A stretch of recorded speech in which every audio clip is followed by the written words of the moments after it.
আপনি দেখছেন নিউজ না, আমরা জানি কোনটা खबर। खेल मंत्री टिंकू रॉय ने 29 अगस्त को नेशनल स्पोर्ट्स डे के अवसर पर आयोजित होने वाले 3 दिवसीय कार्यक्रम की घोषणा की। 29, 30 और 31 अगस्त को जिला और उप जिला स्तर पर खेल प्रतियोगिताएं आयोजित की जाएंगी। स्टेट लेवल कंपटीशन अगरतला के बादरघाट स्टेडियम में आयोजित की जाएंगी। मुख्यमंत्री डॉक्टर मानिक शाह इस कार्यक्रम में उपस्थित रहेंगे। इस प्रतियोगिता में मुख्यमंत्री खेल प्रतिभा योजना के तहत नगद पुरस्कार प्रदान किए जाएंगे।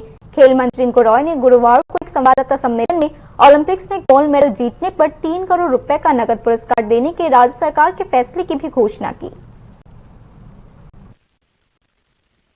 যারা আমাদের জাতীয় স্তরে খেলাধুলায় গোল্ড জিতেছেন অর্থাৎ সোনা জিতেছেন, প্রথম স্থান অধিকার করেছে, তাদেরকে 1 লক্ষ টাকা দেওয়া এবং দ্বিতীয় স্থান তাদেরকে 50,000 টাকা দেওয়া, তৃতীয় স্থানকারীদেরকে 25,000 টাকা দেওয়া।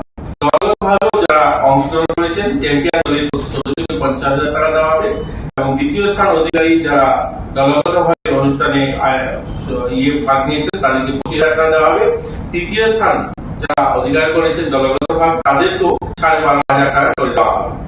এই সংখ্যাটা প্রায় 39 জন খেলোয়াড়দেরকে, পুরুষ 16 জন এবং মহিলা 1 জন, তাদেরকে এই অর্থরাশি দেওয়া হবে। এবং এছাড়াও আমাদের ভবিষ্যৎ পরিকল্পনা রয়েছে, যারা অলিম্পিকে যারা মেডেল জিতবে, এরকম যারা আমাদের রাজ্য থেকে যারা পার্টিসিপেট করার তাহলে আমরা মেডেল জিতলে প্রথম স্থান অধিকার হলে 3 কোটি টাকা, সিলভার 2 কোটি টাকা, ব্রোঞ্জ 1 কোটি টাকা, এরকম আমাদের পরিকল্পনা রয়েছে। এশিয়ান গেমস এর জন্য রয়েছে এরকম একটা বড় অ্যামাউন্ট আমরা দেওয়ার পরিকল্পনা রয়েছে। যারা গোল্ড জিতবে তাদেরকে 75 লক্ষ টাকা, যারা সিলভার জিতবে 25 লক্ষ টাকা এবং 15 লক্ষ টাকা তৃতীয় স্থান অধিকারীদের জন্য আমাদের পরিকল্পনা রয়েছে। আমরা চাই আমাদের রাজ্যের ছেলে মেয়েরা খেলাধুলায় এগিয়ে যাক এবং